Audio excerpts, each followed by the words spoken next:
Bonjour, je me présente, Valérie Bilodeau, assistante technique en pharmacie depuis 18 ans et enseignante dans le domaine. À la suite d'un dossier publié dans le magazine de l'Ordre et des démarches visant au rehaussement de la formation technique en pharmacie, plusieurs d'entre nous ont posé des questions sur les médias sociaux. Certains se sont même dit inquiets de l'impact des démarches sur leur avenir professionnel. La QATP a sollicité les présidents de l'Ordre des pharmaciens du Québec, de l'Association québécoise des pharmaciens propriétaires et de l'Association des pharmaciens en établissement de santé du Québec afin de participer à cette capsule questions-réponses. En quoi consiste le projet de l'Ordre et de ses partenaires et pourquoi demandent-ils un rehaussement de la formation technique en pharmacie? Alors, depuis 15-20 ans, le travail en pharmacie a beaucoup évolué et on demande aux pharmaciens, aux pharmaciennes d'en faire beaucoup plus pour les patients, de faire des consultations de la loi 41. Pour ça, ça prend une équipe technique qui épaule les pharmaciens et les pharmaciennes de façon optimale. Le DEP est un diplôme qui est très important, mais qui pourrait être encore amélioré pour permettre aux gens qui le détiennent d'aller plus loin. Et si on veut encore aller encore plus loin, bien, ça nous prend, à notre avis, et je pense à l'avis de tout le monde, un diplôme de collégial pour avoir des véritables techniciens en pharmacie qui pourront partager les tâches techniques et qui pourront aller encore plus loin pour que les pharmaciens et les pharmaciennes passent plus de temps avec les patients en pharmacie. Est-ce que les diplômes déjà obtenus par les assistants techniques demeureront valides après le rehaussement du programme de formation professionnelle? Absolument. Les DEP vont continuer. Non seulement on veut continuer de garder ce programme-là, on veut l'améliorer. Et ceux qui l'ont déjà vont continuer d'en profiter. Un peu comme nous, les vieux pharmaciens, avec nos vieux bacs en pharmacie, on est toujours aussi valide que les nouveaux pharmaciens avec le PharmD. Ce qu'on aimerait aussi, c'est un diplôme de niveau collégial. Pourquoi? Bien, parce qu'on veut que les techniciens puissent nous épauler encore plus.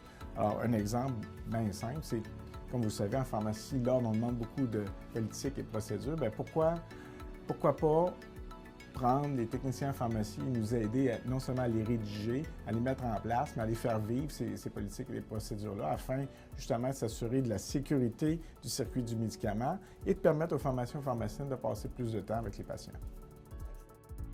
Est-ce qu'il existera des programmes passerelles qui permettront aux ATP détenant un DEP d'obtenir leur diplôme d'études collégiales?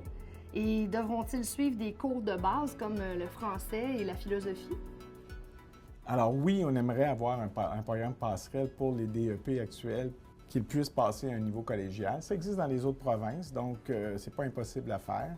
Et en ce qui concerne le type de programme qui sera créé au Cégep, bien, nous, ce qu'on veut, c'est un programme collégial. Est-ce que le gouvernement décidera d'aller vers un AEC ou un DEC qui comprend habituellement les cours de philo, français, éducation physique, cours complémentaires, etc. Ce sera à eux de décider. Mais c'est sûr qu'on a besoin de techniciens en pharmacie. Les vétérinaires ont leurs techniciens en santé animale, les radiologistes ont leurs techniciens, les dentistes ont leurs techniciens. Je pense qu'en pharmacie, on a besoin aussi de techniciens au niveau collégial.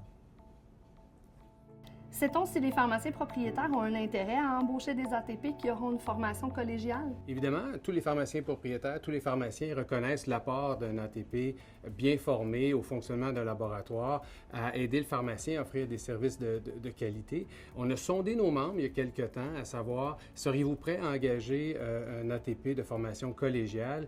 Et 92% des pharmaciens propriétaires se disent prêts à engager à court ou moyen terme un ATP formé au collégial. Seulement 8% de nos membres qui disaient qu'il n'y avait pas un tel besoin. Donc, effectivement, oui, le besoin, il est là. Est-ce que les ATP qui suivront la formation collégiale pourront s'attendre à obtenir un meilleur salaire? Évidemment, ce n'est pas la QPP qui négocie les salaires des ATP en pharmacie. Ce n'est pas comme en milieu hospitalier où il y a une convention collective. Mais ce qui est sûr, c'est que, comme pour n'importe quel autre poste en pharmacie, plus un employé a des responsabilités importantes, plus il a une formation adaptée, spécifique, à ce moment-là, il serait logique de penser que le salaire pourrait suivre en conséquence. Qu'arrivera-t-il avec les ATP qui ne possèdent pas de diplôme, qui ont été formés directement à la pharmacie? Évidemment, les valeurs qu'on attend du personnel au laboratoire, la rigueur, l'autonomie, l'empathie, le bon service à la clientèle, ça continue. C'est sûr qu'avec l'arrivée des ATP formés au collégial, il va peut-être avoir différents niveaux de responsabilité, mais un laboratoire va fonctionner avec tous les différents postes en pharmacie. Donc oui, il y a évidemment de la place pour les gens qui ont déjà été formés en pharmacie. Est-ce que le rehaussement du programme d'études professionnelles permettra encore aux diplômés de travailler autant en milieu hospitalier qu'en milieu communautaire? Oui, absolument. En fait, il n'est pas question que le nouveau programme de formation professionnelle soit scindé en deux. Par exemple, pour former des gens qui seraient destinés davantage au milieu communautaire ou des gens qui seraient destinés davantage au milieu hospitalier. Donc, oui, il y aura de la place dans les deux environnements de pratique, en communautaire et en établissement de santé. En établissement de santé, cela dit, il y aura toujours aussi de la place pour des assistants techniques en pharmacie bien formés et pour d'éventuels techniciens. Si un ATP ne veut pas faire le programme collégial, va-t-il pouvoir garder son emploi en hôpital? Oui, parce qu'il y aura toujours de la place pour les deux types d'emploi, autant les assistants techniques en pharmacie que les techniciens en pharmacie, comme d'ailleurs le précisent les standards de pratique et les profils de compétences de l'Ordre des pharmaciens du Québec. En plus, il faut réaliser que la transition va se faire sur un certain nombre d'années, le temps que les nouveaux techniciens arrivent sur le marché du travail.